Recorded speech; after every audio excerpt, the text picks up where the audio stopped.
born in Lima, Ohio, and raised on Kibbe Corner. I had a family history of being involved in Butler Drugstore Pharmacy. And consequently, when I graduated from high school, I started going to Ohio Northern University, and at the end of my freshman year, the war had progressed to the point where they were going to be taking on 18-year-olds, and I was drafted into the Army in January of 1943. After the usual places of training in Louisiana and California, one day they came to me and asked me if I wanted to go to college. And I said I was just drafted out of college. It turned out that the colleges were losing so many men that the colleges were going broke, and so they were giving tests to people who might capture or might pass a test and go back to school. I took the test, and a few days later they said, "You passed the test, would you like to go back to college?" And I said, well, okay. And they shipped me over to, from the desert in California to Pasadena Junior College. And I thought, well, that was a nice place to go to school. However, that was just a transfer point for assignment. A bunch of the fellas, a short time, within a few days later, were called in one evening and told they were going to Ohio University the next morning. And I thought, oh boy, here I go right back to Ohio. But I didn't get in that group. The day after that, I got in a group that sent me to Oregon State College in Corvallis, Oregon. Too long a story. 6 months went by, the colleges were recovering. I was put back in the active duty and was assigned to the 96th Infantry Division, which shortly thereafter, after a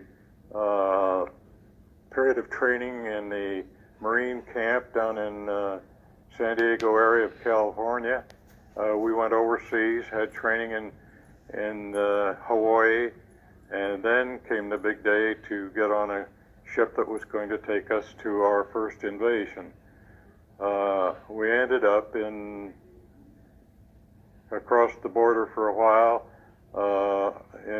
across the equator for a while, and gathered there, and then got in MacArthur's invasion of the Philippine Islands. Leyte Island was the island.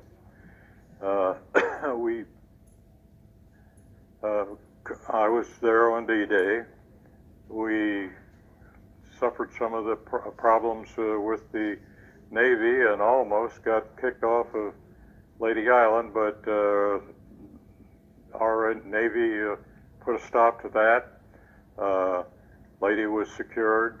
Our next stop was going to be someplace a little closer to Japan. We did not know where.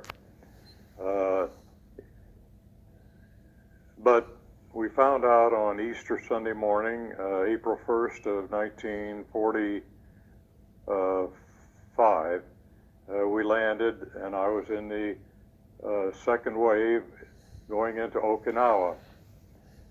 We went in on little landing barges, and the bottom of the barges where we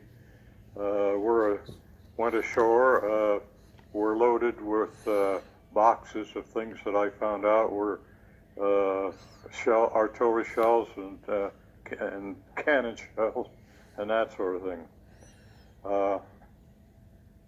Okinawa was a pretty easy place going in. The Japanese decided that they would allow us to land without resisting very much, and the Navy was to be bombed out of existence soon thereafter, and then they could go take care of the soldiers that were ashore.